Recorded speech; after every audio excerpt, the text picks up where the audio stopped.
రానున్న ఎన్నికల్లో భారీ ఓట్లతో గెలవబోతున్నట్లు వైసీపీ ఎమ్మెల్యే అభ్యర్థి సుధీర్ రెడ్డి ధీమా వ్యక్తం చేశారు. కడప జిల్లా జమ్మలమడుగు ఆర్డీఓ కార్యాలయంలో ఆర్డీఓ శ్రీనివాసులకు వైఎస్ఆర్సీపీ తరపున నామినేషన్ పత్రాలను అందజేశారు. అనంతరం ఆయన మీడియాతో మాట్లాడుతూ ఎన్నికల్లో ఇచ్చిన హామీల మేరకు జగనన్న అన్ని సంక్షేమ పథకాలను ప్రవేశపెట్టామన్నారు. వైఎస్ఆర్ కాంగ్రెస్ పార్టీ ప్రభుత్వం ప్రవేశపెట్టిన పథకాలన్నీ ప్రతి ఇంటికి చేర్చామని, కాబట్టే రాబోయే ఎన్నికల్లో మళ్లీ జగనే సీఎం అవుతారని చెప్పారు. బీజేపీ ఎమ్మెల్యే అభ్యర్థి ఆదినారాయణ రెడ్డి తన 20 ఏళ్ల రాజకీయ జీవితంలో ప్రజలకు అందుబాటులో ఎప్పుడూ లేరన్నారు. నియోజకవర్గ ప్రజల సమస్యలపై పోరాడింది ఏమీ లేదన్నారు. వైఎస్ఆర్సీపీ ప్రభుత్వంలో ప్రజలు తమ ఇంటికి లబ్ధి చేకూర్చి ఉంటే వైసీపీకి ఓటు వేయాలని తెలిపారు. నియోజకవర్గంలోని ప్రతి గడపకు సంక్షేమ పథకాల లబ్ధి చేకూరిందని, ప్రజలంతా తమ వైపే ఉన్నారని, గెలుపు తమదేనని, గతంలో నేను కొత్త అభ్యర్థినైనా తనను భారీ మెజార్టీతో ప్రజలు గెలిపించారని, మరలా తాను గతంలో కంటే భారీ మెజార్టీ గెలుపు తనదేనని తెలిపారు. వైఎస్ఆర్ పార్టీ తరఫున నేను అనగా మూలే సుధీర్ రెడ్డి అని నేను నామినేషన్ అయింది జరిగింది. గడిచిన 5 ఏళ్ల కాలంలో ఎమ్మెల్యే పదవి పూర్తి న్యాయం చేసినాను. పదవికి మళ్ళీ 2024 ఈ సారథ్య ఎన్నికల్లో మళ్ళీ నేను పార్టిసిపేట్ చేయబోతున్నాను. ప్రజల ఆశీస్సులు, జగనన్న దీవెనలు ఎప్పటికీ నాకున్నాయి. ఎందుకంటే గడిచిన 5 ఏళ్లలో మా సంక్షేమ పథకాలు కానీ, అభివృద్ధి పనులు కానీ ప్రతి ఒక్కటి కూడా నిజాయితీగా చేసినాం. ప్రజలకు ముఖ్యంగా అందుబాటులో ఉన్నాం. కాబట్టి ఈరోజు మళ్ళీ అఖండ మెజారిటీ, అంటే పోయినసారి నేను కొత్త క్యాండిడేట్ అయినా కూడా భారీ మెజారిటీతో గెలిచినాను. ఈ వద్దు అంతకు మించిన మెజారిటీతో గెలిచాననే ధైర్యం నాతో ఉంది.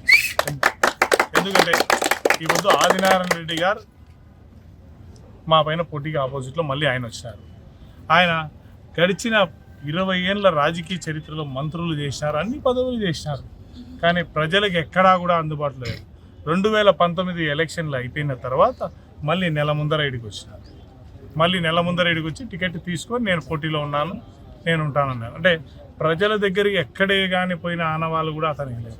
ఎక్కడ కూడా చిన్న ధర్నా చేసిన ఆనవాళ్ళు కూడా అతనికి లేదు. కనీసం ప్రజల కోసం ఏమైనా పోరాటాలు చేసిన ఆనవాళ్ళు కూడా లేదు. ఎందుకంటే కంప్లీట్గా ఆయన ఒక ప్యాకెట్ క్లబ్లో కూర్చొని టైం స్పెండ్ చేస్తూ ఉన్నారు.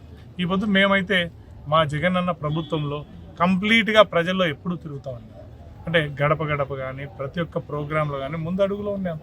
ఈ పొద్దు ప్రజలు ప్రతి ఇంటికి కూడా లబ్ధిదారులైనారు. నేను ప్రజల్లో ఒకటే అడుగుతాను జగనన్న పార్టీ తరఫున, మీ ఇంటికి లబ్ధి పొందింటే మీరు ఓటేయండి మాకు. మీ ప్రతి ఇంటికి మేము పార్టీని చూడుకోకుండా, మతం చూడుకోకుండా, కులం చూడుకోకుండా ప్రతి ఒక్కరికి చేస్తాం. ప్రతి ఒక్కరికి వాలంటీర్ రూపంలో పెట్టి ఆర్గనైజ్ చేసి ప్రతి ఇంటికి సంక్షేమ పథకం చేస్తాం. సో 100% మేము భారీ మెజారిటీతో గెలుస్తామన్నాం. ఎందుకంటే 13 ఎలక్షన్ అయిపోతాయి. 14వ తేదీ తర్వాత ఇక్కడ ఆదినారాయణ రెడ్డి గారు కాండ్రారు ఎక్కడ ఉంటారంటే బెంగళూరు క్లబ్లో ఉంటారు.